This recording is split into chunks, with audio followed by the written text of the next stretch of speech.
Sumainyo ang Panginoon. At sumaiyo rin. Ang mabuting balita ng Panginoon ayon kay San Juan. Papuri sa iyo, Panginoon. Noong panahong iyon, sinabi ni Jesus sa kanyang mga alagad, "Ngunit ang patnubay, ang Espiritu ng katotohanan, ang paparito mula sa Ama. Susuguin ko siya sa inyo, buhat sa Ama, at siya ang magpapatotoo tungkol sa akin. At magpapatotoo rin kayo tungkol sa akin, sapagkat sa pasimula pa'y kasama ko na kayo. Sinasabi ko ito sa inyo upang huwag kayong mawalan ng pananalig sa akin. Palalayasin nila kayo sa mga sinagoga. Darating ang panahon na ang sinumang pumatay sa inyo ay mag-aakalang naglilingkod siya sa Diyos. At gagawin nila ito sapagkat hindi nila ako nakikilala ni ang Ama. Ito'y sinasabi ko sa inyo upang pagdating ng oras na gawin nila, maalala ninyong ipinapauna ko na ito sa inyo." Ang mabuting balita ng Panginoon. Pinupuri ka namin, Panginoong Hesukristo. Isang magandang gabi po sa inyong lahat. Ngayon po ay Lunes sa ika-6 na linggo ng Pasko ng Pagkabuhay at ilang araw na lang, 6 na araw na lang at atin pong pagdiriwang ang dakilang kapisahan ng pag-akyat ni Jesus sa langit. Kung kaya ang atin pong narinig na pahayag mula kay San Juan ay hudyat din ng kanyang pamamaalam.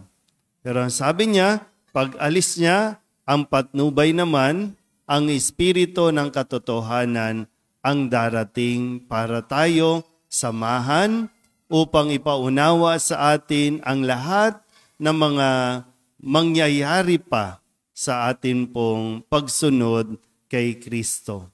Kung paanong ito ay pinaalala sa mga alagad noon na hindi magiging madali, pero hindi naman sila pababayaang nag-iisa. Kaya nga dito po, kumbaga makikita natin ang sentro din ng ating pananampalataya na tayo ay nananalig sa Ama, sa Anak at Espiritu Santo. Ito yung ating pinanghahawakan. So kaya po, sabi ni Kristo sa atin pong Ebanghelyo ngayon at sana wag natin itong kakalimutan.